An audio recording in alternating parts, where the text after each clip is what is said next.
Orlando es profesional de la Católica del Paraíso, igual que muchos de nosotros. Fue dirigente estudiantil en tiempo universitario y participó del primer grupo de jóvenes secundarios de Agua Santa, haciendo su alianza en el año 68. Es miembro activo de la rama de hombres, es madrugador, al igual que muchos de los que estamos acá, y participa también en su comunidad parroquial y en la diócesis de Valparaíso. Por algunos años ha sido coordinador del Consejo Pastoral del movimiento de movimientos de la diócesis de Valparaíso. Entonces, dejamos hablando. Si quieres compartir pantalla, tienes todo el Yo micrófono. personalmente, Orlando, que te vaya muy bien, pero tengo otra actividad ahora, así que me tengo que despedir. ¿Ya? No, Muchas Muchas gracias. gracias, no te Gonzalo. vas a perder nada. Ya, un abrazo a todos. Adiós. Chao, Gonzalo. Chao. Gracias, Gonzalo. Bueno, después de la brillante exposición de Gonzalo, me surgen dos dudas. La primera es, dentro de su exposición, indicó a quién iremos, ¿ya? Y la segunda es con quién manejamos o mejoramos los vínculos. Humildemente yo voy a tratar de responder a esas dos preguntas. A ver, esta cosa, ¿cómo funciona? Ah, ya. Sí. Como estamos en el año de San José, hemos tenido una rica confluencia de elementos respecto a San José y nos han llenado el corazón y la mente con dando a conocer cómo era San José. Evidentemente recordemos que en la Biblia San José nunca se expresó una opinión de él. Simplemente está la opinión de los escribas, de lo que ellos lograron conocer de San José. El Papa Francisco, en una carta, en una exhortación, nos presenta a un San José y nos define 7 elementos. José como el padre amado, como el padre en la ternura, como el padre en la obediencia, como el padre en la acogida, como el padre de la valentía creativa, como el padre trabajador y como el padre en la sombra. Sin embargo, nosotros debemos... A ver, no me funciona ahí. Sin embargo, San José ya fue considerado en otra exhortación, también indicándolo como un hombre que representa lo que el magisterio de la Iglesia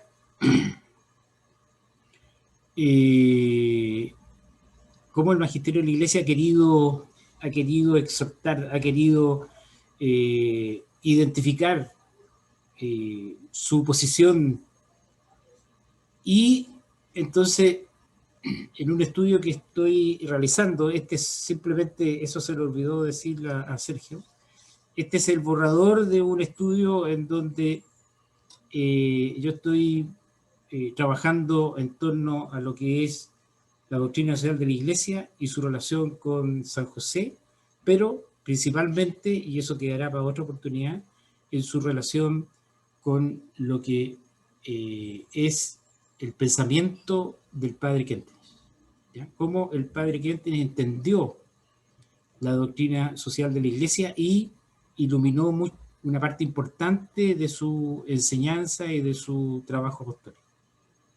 Y por eso que está enfocado en la doctrina social de la Iglesia, esta relación con con José, el San José. ¿Qué es la doctrina social de la Iglesia? Es aquella que nace del diálogo entre el Evangelio y la vida económica social de los pueblos. Esa doctrina busca iluminar las realidades terrenas. En ella se apoyan los pastores de la Iglesia para orientar en estas materias. La doctrina social de la Iglesia tiene como centro la dignidad de la persona humana, porque es divina, es una dignidad divina, viene de Dios. Dios creó al hombre y Dios lo puso en el centro del mundo. Y busca en todo momento defenderle y dar principios que ayuden a su crecimiento y a su desarrollo. De los últimos papas, Juan Pablo II, en su encíclica Solicitud de Raíces Sociales, en el número 45, define la doctrina social de la Iglesia como, comillas, la cuidadosa formulación del resultado de una atenta reflexión sobre las complejas realidades de la vida del hombre en la sociedad y en el contexto internacional, a la luz de la fe y de la tradición eclesial. Pero posteriormente, en el año 91, en la encíclica Centesimus Annus, en el número 54, nos aclara y nos dice: la doctrina social de la Iglesia de por sí es el valor de un instrumento de evangelización. En cuanto tal, anuncia a Dios y su misterio de salvación en Cristo a todo hombre, y por la misma razón revela al hombre a sí mismo. Solamente bajo esta perspectiva se ocupa de los demás, de los derechos humanos de cada uno y en particular del proletariado, la familia y la educación, los deberes del Estado, el ordenamiento de la sociedad nacional e internacional, la vida económica, la cultura, la guerra y la paz, así como del respeto a la vida desde el momento de la concepción hasta la muerte. Eso lo dijo Juan Pablo II en el año 1991. No me funciona bien esto. Para correrlo. Ahí. ¿Cuáles son los principales documentos del magisterio? Tenemos la Rerum Novarum de León XIII del año 1891, la 40ª Anno de Pío XI de 1931, la Solenita, que es un discurso que hizo Pío XII en el año 1941, Mater Magister de Juan XXIII del año 61, Pacem Terris Juan XXIII del año 63, Gaudium Spes, que es una de las conclusiones del Concilio Vaticano II del año 65, Populorum Progressio de Pablo VI del año 67, Octogésimo Advenis de Pablo VI también del año 71, Evangelio Nuntiendo de Pablo VI también del año 75, Labor in Excelsom de Juan Pablo II el año 81, Solicitud Raíces Sociales de Juan Pablo II del año 87 y Centesimus Annus de Juan Pablo II del año 91. ¿Cuáles son los documentos de Francisco que también debemos tener presentes? Tenemos encíclicas: Lumen Fidei del 29 de junio del 2013, Laudato Si del 24 de mayo del 2015, Fratelli Tutti del 3 de octubre del 2020, Exhortaciones Apostólicas 5, Evangelio Gaudium, Amoris Laetitia, Gaudate Exultate, Christus Vivit y Querida Amazonia, que es post-sinodal del año 20. Carta Apostólica, Misericordia Mísera, Post Estis Lux Mundi, Aperuitis Illis, Admirabilis Summum, Escrituras Sacred Affectus y Patris Cordis, que es la última del 8 de diciembre del 2020 y que se refiere justamente a la figura de José. ¿Cuáles son los principios de la doctrina social de la Iglesia? El principio del bien común, el destino universal de los bienes, el principio de subsidiariedad, el de participación, el de solidaridad, el de los valores, fundamentalmente estos son 4, la verdad, la libertad, la justicia y el amor, y finalmente este último, el amor, que es el valor principal porque ha de ser el que dé unidad a los demás valores. ¿Cómo he ido buscando entonces esta relación de la doctrina social de la Iglesia con cada uno de estos principios? José y el bien común. Para la doctrina social de la Iglesia, todos los bienes que existen son bienes para todos los seres humanos. La concepción es clara. Dios creó todo lo que existe para todos los seres humanos, no para una sola persona ni para un grupo de personas. ¿Cómo es la relación? José, como carpintero, construyó siempre para todos. Siempre para todos. Quiero recordarles que esto es el borrador y voy a denunciar solamente los títulos de lo que se está trabajando. José y el destino universal de los bienes. El derecho a propiedad privada también tiene su sentido dentro de la doctrina social de la Iglesia. La propiedad privada ayuda a que las personas puedan tener un mínimo de espacio para vivir. Un mínimo de espacio para vivir. Tierra, casa, tierra y techo, como lo dice el Papa Francisco. Para que se respete su libertad. Es decir, ese mínimo de espacio, tierra y techo, ¿ya?, es una forma de respetar la libertad de las personas. Sin embargo, cuando la propiedad privada se excede y viola el principio universal de los bienes, entonces la propiedad privada ha de estar sujeta a lo que es este principio universal de los bienes. El Papa Juan Pablo II repetía textual, comillas, sobre toda propiedad privada hay una hipoteca de los bienes que han de llegar a todos. Es decir, yo no podría hacer lo que yo quisiera con mis bienes si es que al lado hay personas que tienen necesidad de ellos. Yo no puedo eliminar bienes si es que al lado hay personas que tienen necesidad de ellos. ¿Cuál es la relación de José? José con sus bienes tuvo un gran sentido de desprendimiento. No estaba por la acumulación y dejar perder todo. Y eso lo demostró cuando pudo migrar o exiliarse a Egipto. Él dejó abandonado todo lo que tenía y tomó lo único que le servía, alguna parte de ropa, su vehículo, que era un burro, ahí a su familia, y migró a Egipto. José y la subsidiariedad. La subsidiariedad, la doctrina social de la Iglesia explica que la sociedad civil está compuesta por muchos grupos, y los grupos obviamente por personas. Y cada grupo debe realizar lo que le interesa y lo que le es necesario. El Estado, entonces, debería no solo reconocer el papel de cada grupo y por lo tanto de cada persona, sino también respetar su libertad de acción. Y esto no solo en el ámbito de lo económico, como lo vemos lamentablemente hoy día, solamente en el ámbito de lo económico, sino que también en el ámbito de todas las necesidades de las personas y por lo tanto de los grupos. Cada ser humano tiene una responsabilidad ante sí mismo y ante los demás, como cada grupo, como cada sociedad, pero hay limitaciones que nosotros tenemos. No podemos pasar a llevar a otros grupos ni dejar de respetar a otros grupos y por lo tanto a otras personas. El Estado entonces tiene la responsabilidad de cuidar, de velar, porque cada uno de nosotros y cada grupo o comunidad haga lo que tenga que hacer, pero que podamos recibir también el apoyo en aquello que nosotros no podemos hacer. Y ahí está lo subsidiario.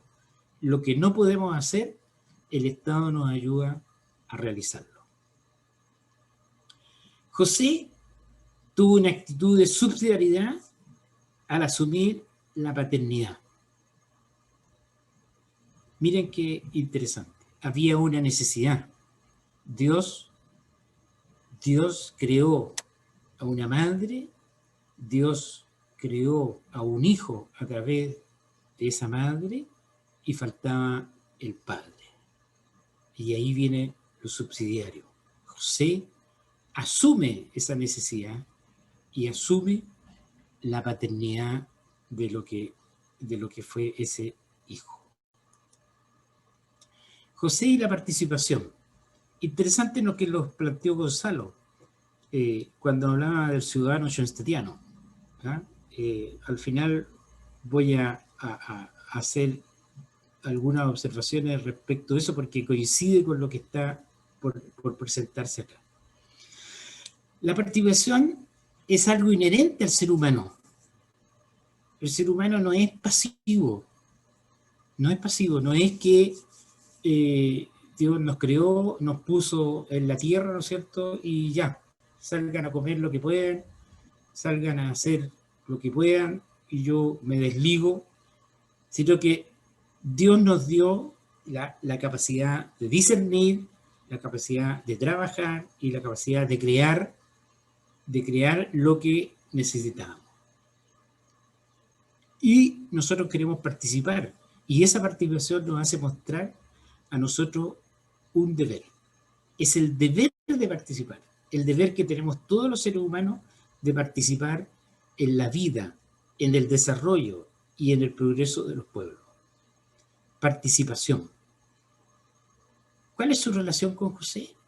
José fue un activo y silencioso partícipe. Desde el primer momento, en la fase culminante de la autorrevelación de Dios en Cristo. Él asume su participación y la hace con una valentía y con una fuerza impresionante. La solidaridad de José.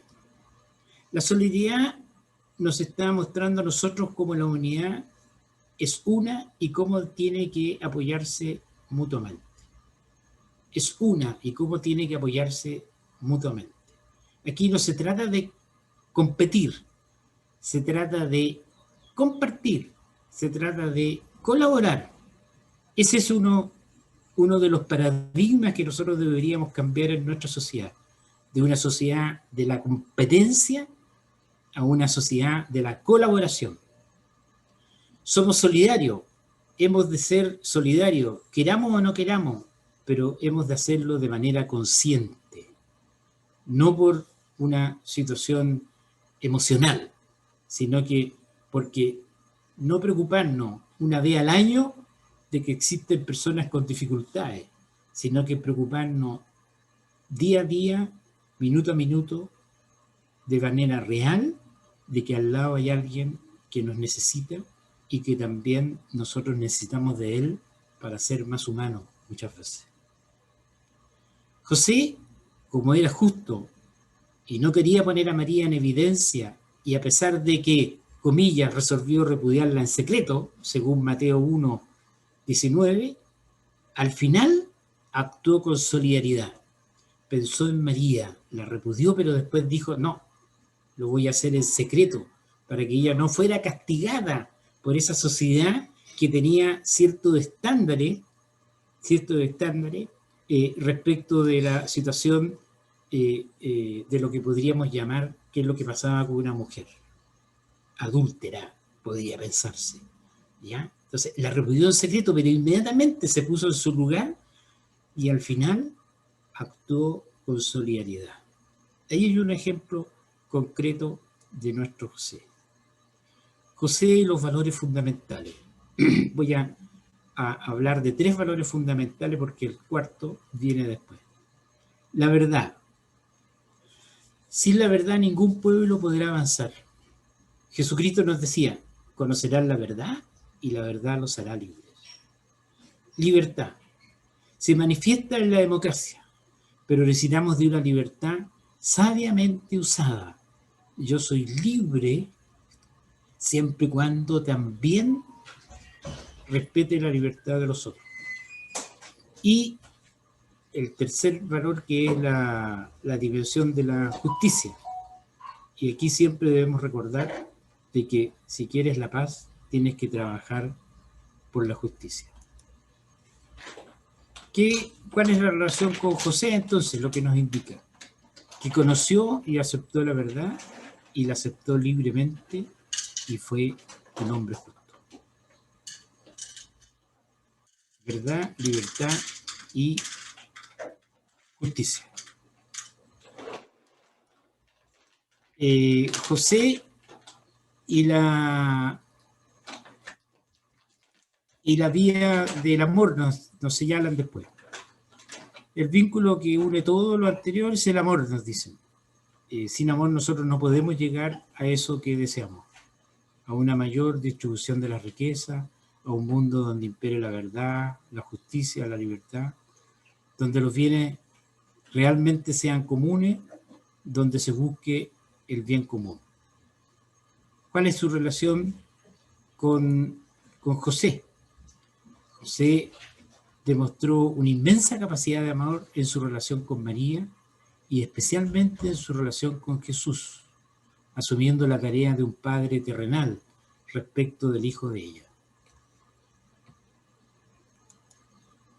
Conclusión. José tomó consigo a su mujer, lo dice Mateo 1:24, y mostró una total disponibilidad de voluntad, semejante al de María, en orden a lo que Dios le pidió por medio de su mensajero. José fue depositario del misterio de Dios. José cooperó en la formación social de Jesús. José demostró que la esencia y el cometido de la familia son definidos en última instancia por el amor. José con su familia recibe la misión de custodiar, revelar y comunicar el amor como reflejo vivo y participación real del amor de Dios por la humanidad. José silenciosamente entonces fue socialmente responsable. Como nos dijo Gonzalo, fue ciudadano, en este caso no schoenstattiano, pero sí fue un ciudadano que supo interpretar el mensaje que Dios le envió y lo hizo realidad, lo hizo vida. De esta presentación sucinta y casi efectuada con los elementos con los que estamos trabajando, ya surgen dos preguntas a que podamos responderla en el trabajo de grupo. Uno, ¿podemos considerar a San José como custodio de la doctrina social de la Iglesia? Y la segunda, y que responde a lo que nos planteaba Gonzalo. Gonzalo nos decía, ¿cómo reaccionamos hoy día? ¿Con quién creamos esos vínculos? ¿A quién iremos? Y entonces surge la pregunta, ¿puede que sea necesario que volvamos a hacer vida la doctrina social de la Iglesia y hacer vida los principios y valores de la doctrina social de la Iglesia en este mundo, en este Chile, en Latinoamérica? Y entonces viene la segunda pregunta. ¿Cómo podríamos nosotros ser los artífices de un nuevo orden social desde la doctrina social de la Iglesia? Muy sucintamente, espero que esto sirva para la reflexión, porque de eso se trata, y que podamos conversar. Les agradezco la atención. Muchas gracias, Orlando. Fue bastante buena tu exposición. Nosotros no tenemos que dejar de lado que la doctrina social de la Iglesia comienza con León XIII, pero se empieza a escribir con León XIII, pero la doctrina social de la Iglesia la dicta Jesús en el Evangelio. Y en ese Evangelio donde dice, yo vengo a salvar al mundo, vengo a darle, eh, voy a saciar el hambre de los pobres, me voy a preocupar por los que están presos, por los que están oprimidos, porque es el año de gracia del Señor. Por lo tanto, la doctrina social de la Iglesia es vivir una ética y todos los valores cristianos en nuestra cotidianidad. Y por eso a León XIII le importó mucho todo el tema del sufrimiento humano, sobre todo del mundo de los trabajadores, pero también desde la perspectiva universal humana. Y como muy bien lo hizo Orlando, uno de los primeros cristianos, si podemos decir, es José y es María. Por lo tanto, desde esa perspectiva, es una muy buena síntesis que hace, porque a la larga nosotros tenemos que sentirnos como José, es como nuestro modelo a seguir.